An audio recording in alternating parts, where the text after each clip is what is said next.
Whether you're in your pajamas or you're in dress clothes, hope you're having a beautiful Sabbath day. It's a gorgeous day here in Central California, not the conference, but geographically. My name's Kevin Miller. I work in the conference office in planned giving, wills, and trusts. I'm going to be your speaker today. And when somebody from the conference usually comes, you pretty much can guess what they're going to talk about, right? If the ministerial director comes, you know you're going to get a sermon about preaching to people. If the stewardship department comes, you know you're going to get a sermon on managing money, wills and trusts. That's the death and dying department. So do you think you're going to get a sermon about death and dying? No. I'm going to surprise you. But since I do work for the conference, I do have to make my wages, let's say. So here's my speech on wills and trusts. Ready? You need to have one. Why? When you die, the stuff you collect your whole life goes one of three places. No other choice. It goes 1, 2, or 3. It goes to family and friends. It goes to charities like your church. Or it goes to the state. Let me ask you a simple question. Who wants the stuff you have collected to go to the state? That's all I'm going to say. If you have any questions, you want to talk about updating or starting a will and trust, call us, come see us at the conference office. We're actually not that far from this building right here. This morning, we're going to start with a scripture.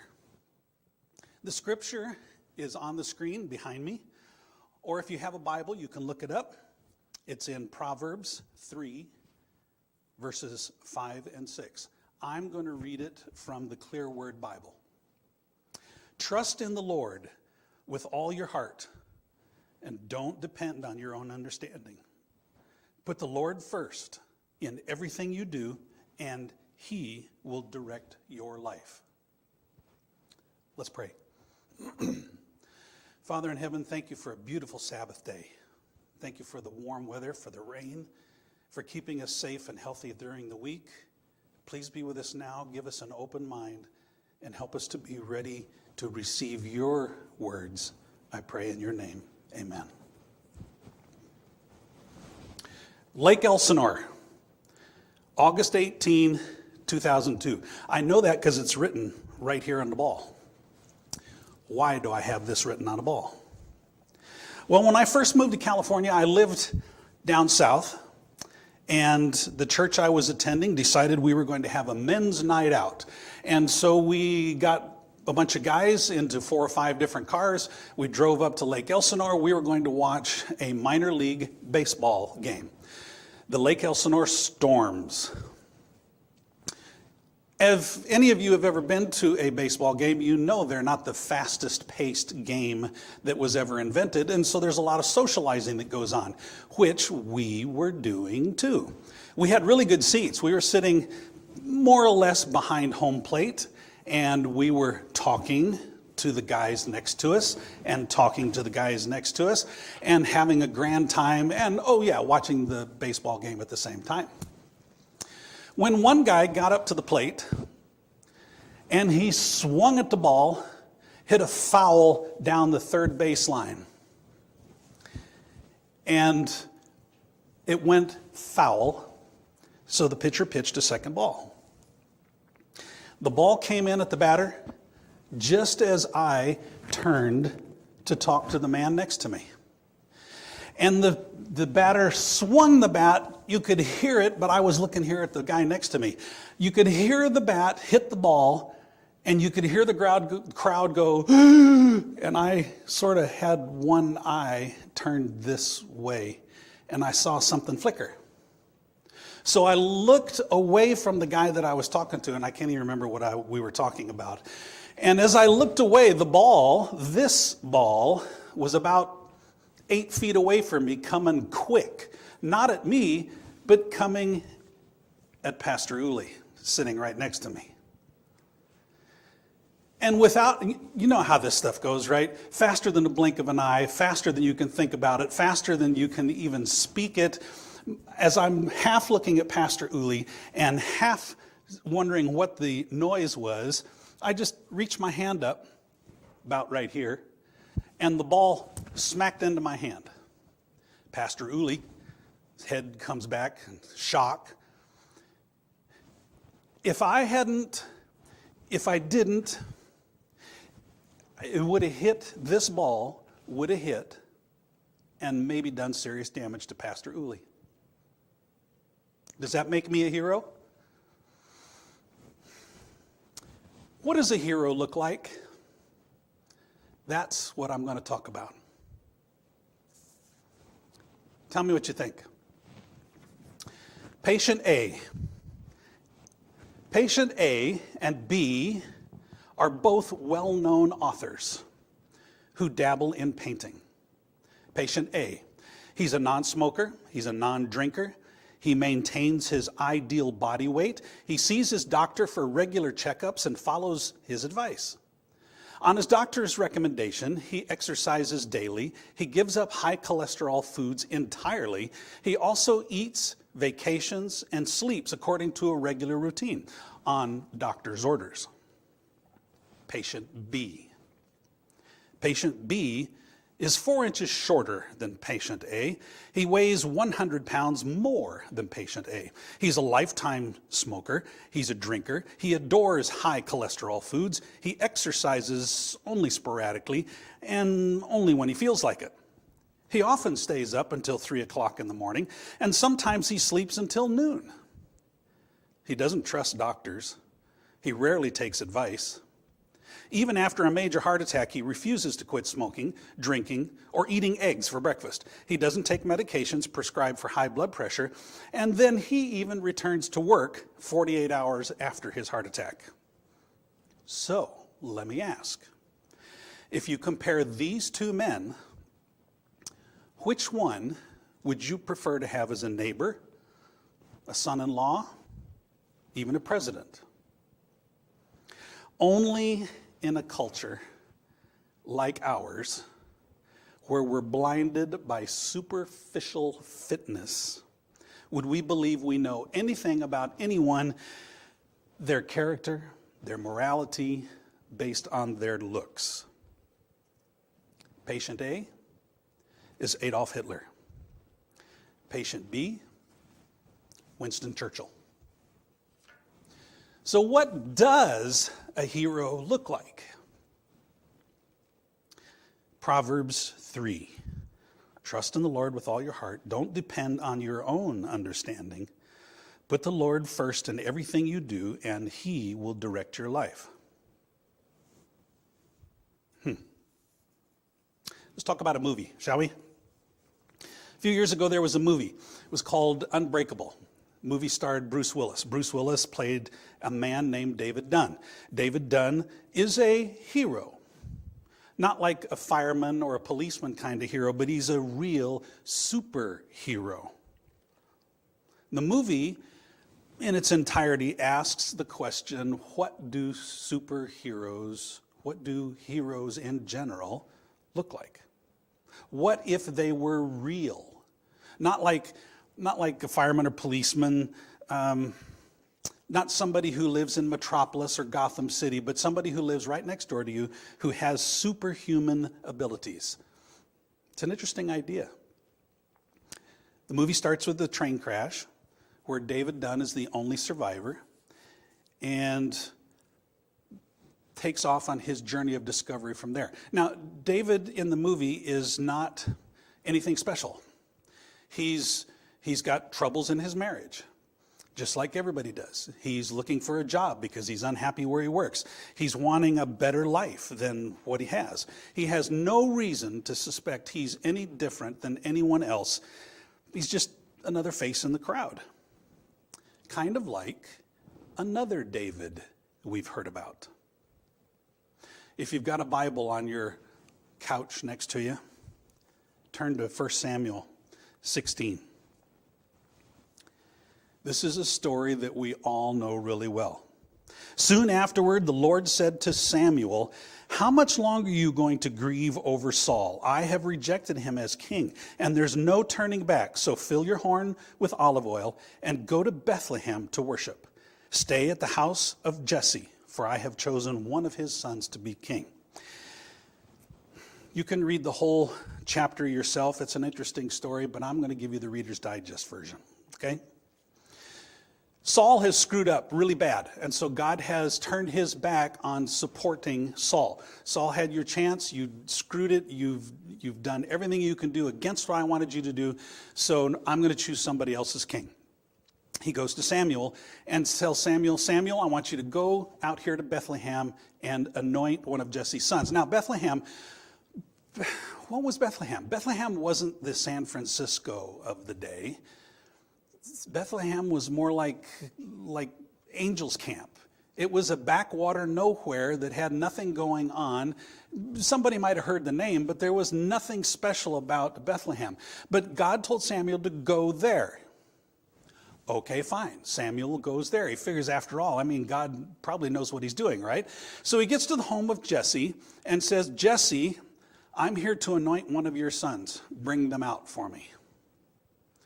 Jesse brings out 7 sons. 7 that were the epitome of leadership material.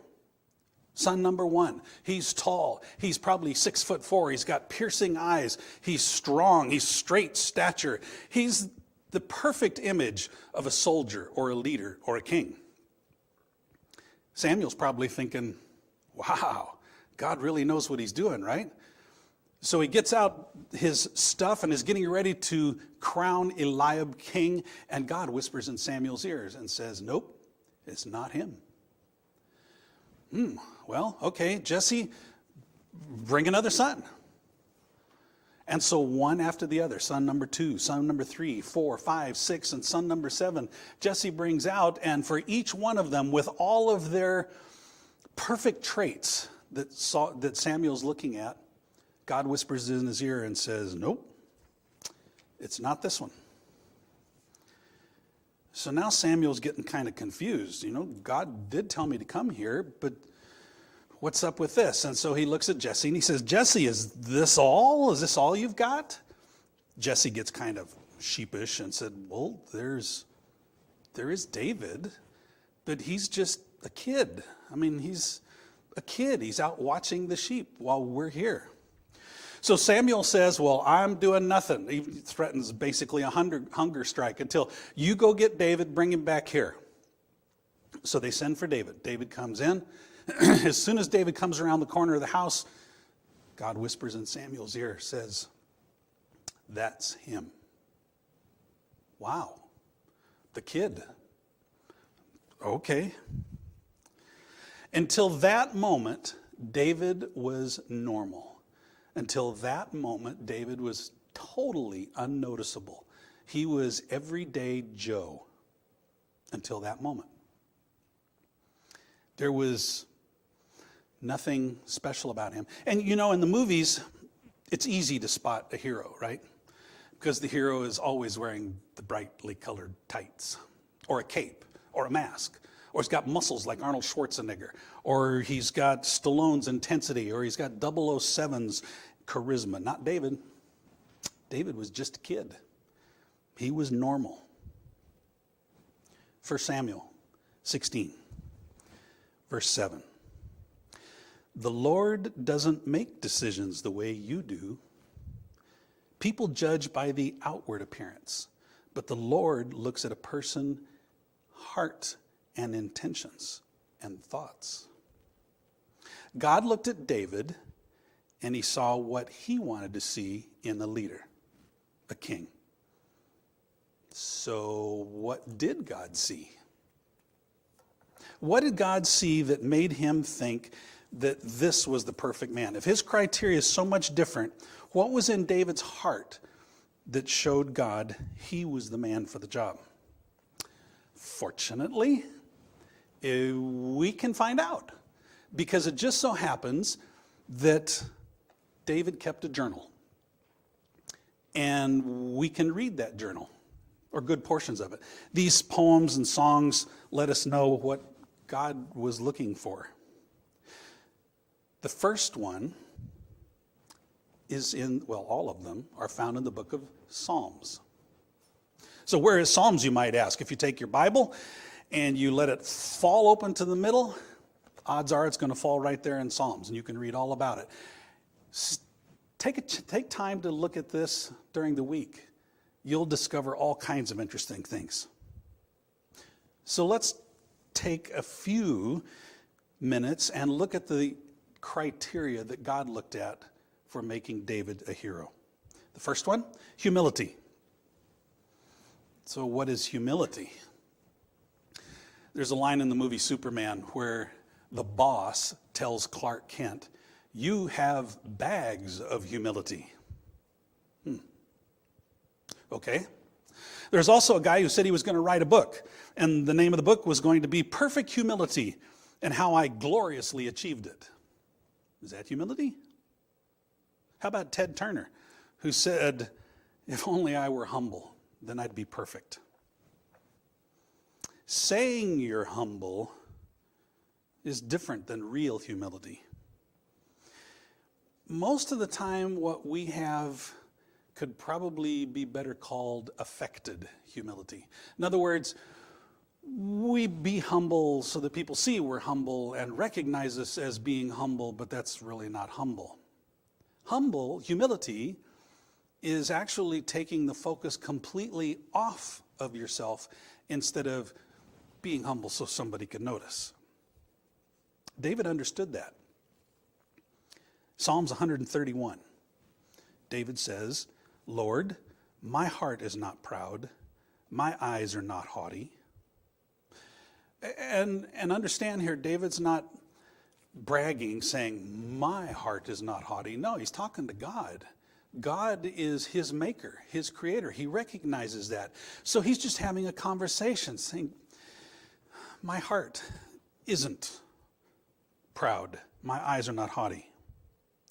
And then he says, "I don't concern myself with matters too great or too awesome for me." In other words, Lord, I know my place, and I'm content to stay there. I know my place, and I'm content to stay there. How often do we say that? Usually we end up saying the same thing, only flipped in reverse. It comes out more like, "I don't concern myself with matters too petty or beneath me." John Stennis was a senator. He was a Democrat from Mississippi. In the early 70s, he was senator who was arguing for, he was the chairman of the Armed Services Committee, and he was arguing for building a stronger military. It was just as the United States was coming out of the Vietnam War, and John Stennis was very much in favor of a strong military. His idea was might can make right. So you get where he was coming from. His opponent on the Senate floor was Mark Hatfield. Mark Hatfield was a Republican. He was from the state of Oregon. These two guys were about as different as oil and water, as day and night, as whatever, black and white. They were always fighting concepts with each other on the Senate floor. One wanted power, the other wanted, well, hang on. One wanted aggressive, the other wanted, well, hang on. Mark Hatfield was publicly a pacifist. He believed that every political situation had a quiet and relaxed solution as opposed to military, let's go get them solution. So one day after work, John Stennis, about 8 o'clock in the evening, January 1973, he was walking home from a long day at the office. On the way home, there were two young men who jumped out of the bushes along the street, and they mugged John Stennis. They wanted his money and his watch and anything valuable he had. Well, it just so happened that John Stennis that night only had about 25 cents in his pocket. He had a cheap wristwatch, so he really didn't have anything. And that infuriated these two teenagers. One of the teenagers had a .22 caliber pistol. And in the resulting beating that John Stennis got, one of the kids got panicked at something and ended up shooting John Stennis. Then they took off. Well, John Stennis is hurt, he's shot, he's beat, and somehow he makes it the rest of the way home where he called for an ambulance. Ambulance came, and they rushed him to the hospital where for the next 6.5 hours, doctors did everything they could do to save his life. Now, as you might imagine, when a U.S. senator gets mugged, beat up on the street, and shot, that creates quite a pandemonium. Senators were calling, congressmen were calling, House members were calling, the president probably even called, family called, friends, everybody was calling the hospital trying to find out how is John Stennis. Of course, there were probably 2 receptionists or 2 operators on the phone switchboard that night, and there was no possible way they could keep up with phone calls. So, an unassuming man walked around the corner, took off his coat, and sat down at one of the switchboard panels and said, I know how to work this. And so he started answering phone calls. He didn't introduce himself. He didn't say who he was. He didn't say why he was there. He just sat down and started answering phone calls. For more than 9 hours, he answered phone calls. Then in the morning, the next morning, when it looked like things had stabilized, doctors had saved John Stennis' life, he was off to recovery, they were watching him very closely. The man stood up from the switchboard, put on his coat, and he looked at the other operators and said, my name is Hatfield. I'm glad to have been service on behalf of a man I deeply respect. And then he walked out the door. How often do we just do it? We tend to want a higher calling. We want the big matters. We want the huge responsibility. We want the rewards that come with it.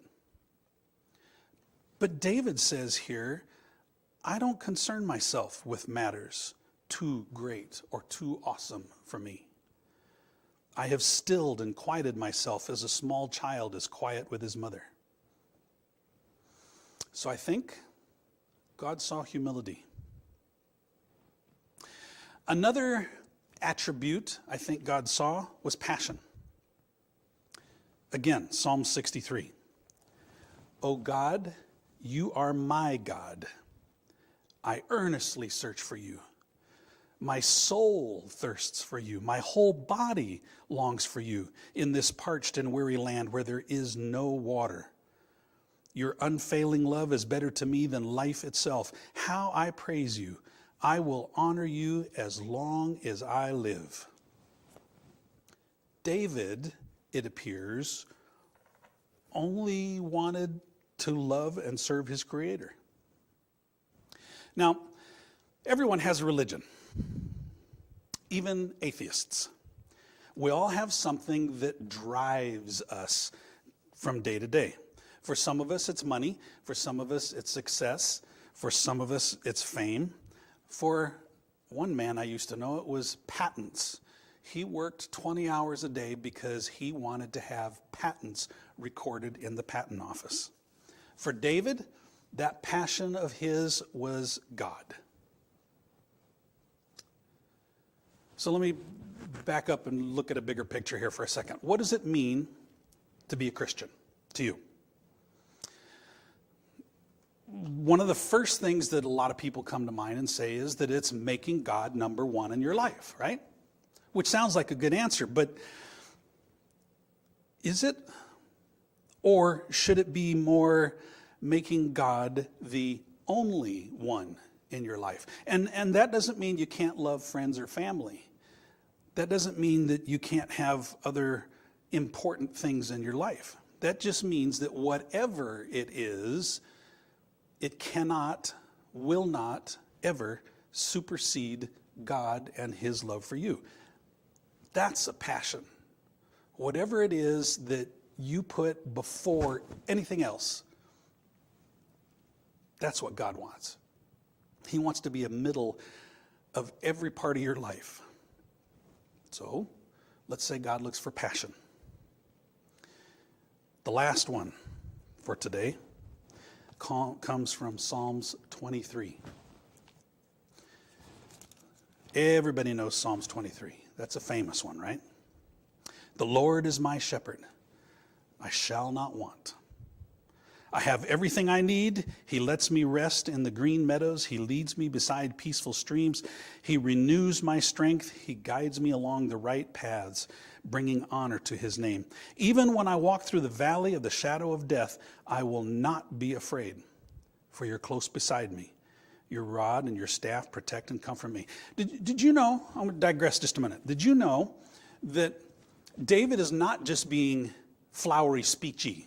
He's not writing prose here. He's referring to an actual, factual, real-life place, the valley of the shadow of death. I mean, it sounds good in the way he's writing it because it comes a part of the poem, the prose, the psalm, but it's actually a real place.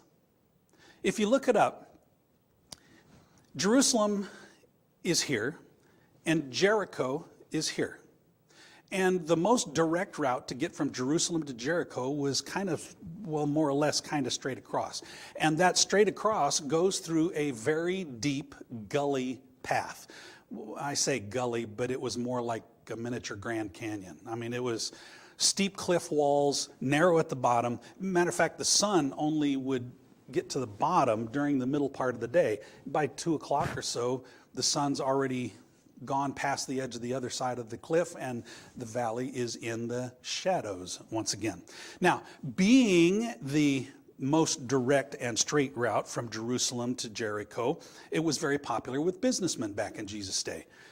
And matter of fact, the story traditionally, we don't have proof, but traditionally, the story of the Good Samaritan takes place on the road to Jericho, which was probably through the valley of shadow of death. How to get that name? Well, because it's so steep, there's nowhere to go. You're kind of stuck. You're committed once you go in it. And because it's like the Grand Canyon, it's got lots of break-off wadis, gullies, canyons that take off from this thing. And that afforded a wonderful hiding place for bandits and robbers. And so it was very popular with bandits and robbers. There was a lot of crime that happened on this road between the two cities. And there was a lot of death that happened on that. So if you were a businessman and you were going from one spot to the other, you were kind of taking your life in your own hands when you took this road. And so a lot of people took soldiers, an armed guard with them on this road to keep from being robbed, mugged, even killed, going through the valley of the shadow of death. So when David wrote this, people immediately knew exactly what he was talking about. They understood completely. And the picture of what he's saying was that much more real to them. Even though I go through the valley of shadow of death, I am not going to fear any evil, because I know you're with me. It takes somebody knowledgeable. It takes somebody skilled. It takes somebody very trustworthy to lead you through that valley. So for David to say, even though I'm taken to the valley of the shadow of death, I will not be afraid, that shows, to me at least, perfect, complete, absolute trust. The same kind of trust that a child has. A child. I don't remember this, just in full disclosure. I don't remember this because I was a toddler. I was, 3 or 4 maybe. And I don't have a complete memory of it. I have spotty memories. But we were visiting someone. My family was visiting someone, and they had a pool. And this pool had a pump house. Now, I don't know how. The pump house had access to the roof some way. And the pump house was close to the water. I remember that. And I can remember hiking around or climbing around to the back of the pump house and somehow getting up onto the roof of the pump house. And I can remember just knowing, this is the memory that I have, the spotty memory. It's knowing that I was okay, knowing Dad's going to catch me. This will be fun. And so I took a run, and I ran off the edge of the pump house. And as I'm taking that last step, running off the edge of the pump house, I hollered at my dad, who was down in the pool, "Dad, catch me!" Of course, Dad caught me. I'm sure I gave him a heart attack, but he caught me. I had no inkling of danger. I had no it wasn't even a thought in my brain, because I knew without a doubt that Dad was going to catch me. That is the complete trust of a child. God asks us to trust him like that. He wants to be the center. He wants us to trust in him. He wants to be the one leading us through the valley of the shadow of death. I have no idea what you're struggling with today.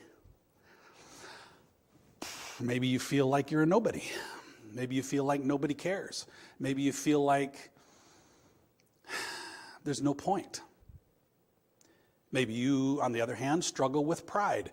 Maybe you have a hard time letting other people do it because you could do it better. Maybe you have no passion left. Maybe you have a hard time trusting. Whatever it is, I promise you, you can trust God. Whatever that struggle is, whatever it is you're dealing with, and right now you're saying to yourself, oh yeah, right. Well, he doesn't know about. No. Whatever it is, take a page from David's journal. He was just a simple shepherd boy. He had nothing. He was nobody. He was just a regular everyday Joe. And yet, he became a king. He became a hero. How about you? Let's pray. Father, thank you for your patience with us. Thank you for giving us the opportunity to be your best friend, because you're already our best friend. Help us to remember that always. Help us to be willing to take a chance and trust you. I pray in your name. Amen.